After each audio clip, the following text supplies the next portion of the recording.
That was 1,000 kilometers running using the MAF formula. As the rain gets really heavy now. Wow, this is great.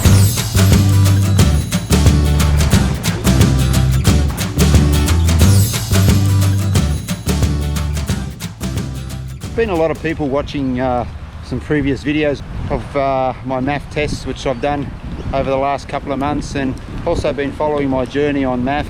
Passed a bit of a milestone with MAF during the week. That was 1,000 kilometers running using the MAF formula. As the rain gets really heavy now. Wow, this is great. For those that have been watching, following my journey, or those that are new to the channel, I've been using MAF for about 3 months since I returned to running after a broken ankle. Wow, this is really coming down quite heavily now. I chose to start running with MAF because I only had a little bit over 3 months to get ready for the Tarawera Ultra Trail 50k, and that's only 2.5 weeks away now, and I should really try and get out of this. I just thought that MAF was a good opportunity to run slowly. Hang on, get this out of my ears. MAF presented an opportunity where I could run slow, heart rate based training, and not have too much stress on the body. So, oh, that rain's cold. So it's been 3 months I've been running with MAF. When I first began, I was running at about 7-minute kilometers, and now after 3 months I'm down to about, you know, most of my runs are in the 510s, 520s, so that's a big improvement. And also, you know, I guess what's sparked a lot of interest with people is my MAF tests.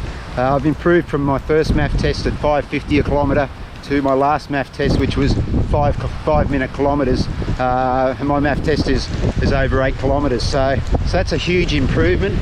And I got to say, when I started with MAF, I had a very much a love-hate relationship with it. It was frustrating seeing the heart rate really go up quite quickly, and then having to walk for a while until the heart rate came back to that MAF level. Now, if you don't know what MAF is, I'll put a link to the Maffetone website down below. Okay, sorry guys, the audio got so bad there with the rain and the wind, it was just completely unusable. So what I was actually trying to say was, you can visit the Maffetone website and learn all about MAF. There's lots of stuff about nutrition, about exercise, about sleep, a whole lot of science stuff that's tied in with the Maffetone method, developed by Dr. Phil Maffetone. But for me, I use the basic MAF for running, taking the 180 formula, minusing my age 53 to come up with my maximum aerobic heart rate of 127. But as I've got fitter, I've increased this heart rate number to 132, and that's also explained in the Maffetone method, where there are different levels depending on your level of fitness. There's a whole lot more information on the website. Most of my runs now are in the 130 to 135 range. Like I said before, I'm running 510s, 520s per kilometre for each run. So it's fair to say that MAF is working for me. So after finding some shelter, we'll pick up where I left off. MAF, like, I really questioned it when I first started using it, and it was frustrating, and I was finding it really difficult to stick to it. But, you know, and I fell off the wagon a couple of times. But, you know, I stuck with it, and I'm really glad that I have stuck with it, because it's put me in a position where I know that I can go to Tarawera in 2.5 weeks and run reasonably comfortably, get through the 50 kilometres without too much drama. And then after Tarawera, I can look at, you know, whether I continue with the MAF or whether I just adapt another training plan for moving forward. MAF has really worked for me. I'm not going to say it is for everyone. It is frustrating when you first start, and you just got to be prepared to trust the process. I have trusted the process, because I used to run, you know, the majority of my runs at the same pace outside of quality tempo and interval sessions. And it's only been sort of in recent years, as I've got a little bit older, moved into my 50s, that, you know, I've slowed down in some of my runs.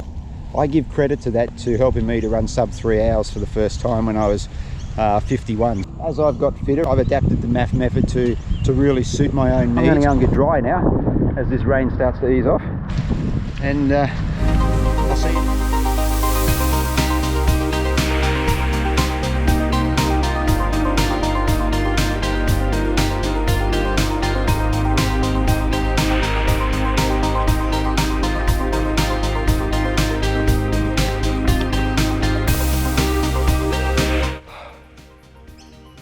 So, first impressions of the Hoka Speedgoat 3s.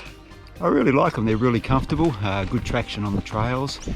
Like most new shoes that I get a hot spot underneath the balls of my feet, and it's got quite bad around about 10k into today's run. But after that it sort of disappeared and wasn't too bad over the last hour. There's heaps of reviews on YouTube about them. I'm not going to go into detail. I think they're going to be perfect for Tarawera.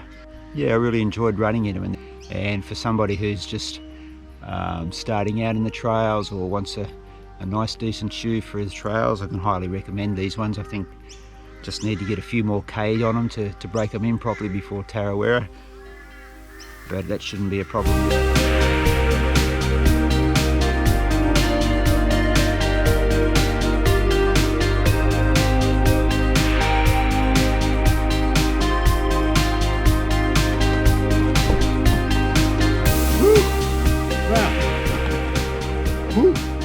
Well,